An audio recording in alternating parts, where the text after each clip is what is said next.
buksan natin ang ating puso sa ating Panginoon. Hallelujah.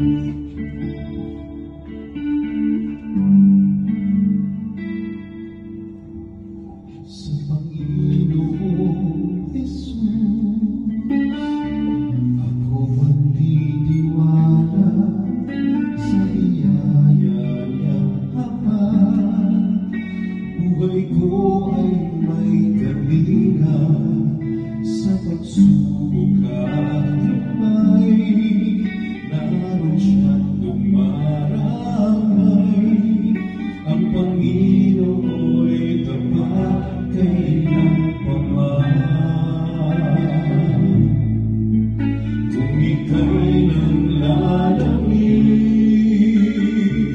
wala kang malapit. Taas natin ang ating mga kamay sa ating Panginoon. Sa iyo'y binabasa. Hallelujah. Nagdarahanin mo sana. Minamahal ka niya. Ang Panginoon'y tapat kailanpaman. Biyaya niya tapat sa buhay ko'y Hallelujah. di man karapat-dapat na ako ay iligtas. Pangako niya'y nag-iiba, di tulad ng iba. Ang Panginoon'y tapat kailanpaman.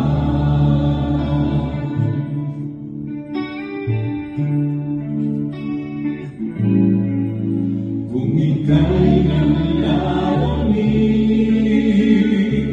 wala kang malapitan, parang makakarinig. Sa iyo'y binabasa, ang alalahanin mo sana. Minamahal ka niya, ang Panginoon'y tapat kailanpaman. Biyaya niya tapat sa buhay ko'y sapat.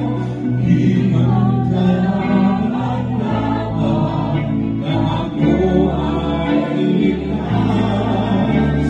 Pangako niya'y ginagita, di tulad ng iba.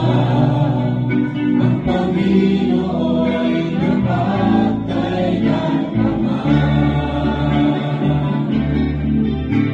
Biyaya niya tapat sa buhay ko'y sapat. Di man karapat-dapat na ako ay iligtas. Pangako niya'y ginagita, di tulad ng iba. Ang Panginoon'y tapat kailanpaman. Biyaya niya tapat sa buhay ko'y sapat. Di man karapat-dapat na ako ay iligtas. Pangako niya'y nag-iba, di tulad ng iba. Ang Panginoon'y tapat kailanpaman. Biyaya niya tapat sa buhay ko'y sapat. Di man karapat-dapat na ako ay iligtas. Pangako niya'y nag-iba, di tulad ng iba. Ang Panginoon'y tapat kailanpaman.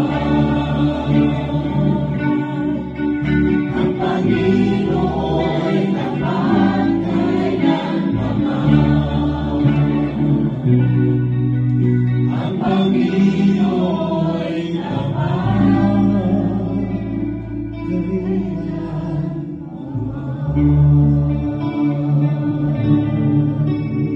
Hallelujah. Mga kapatid, sa ating mga napakinggan, mga salita ng Diyos, tayo mismo sa ating mga sarili ang nakakakilala kung ang ating pananampalataya ay hinubog na ng salita ng Diyos, dahil ito ay lilitaw at makikita sa gitna ng mga problema. If your faith is not being shaped by the Word of God, but still remain as a weak faith,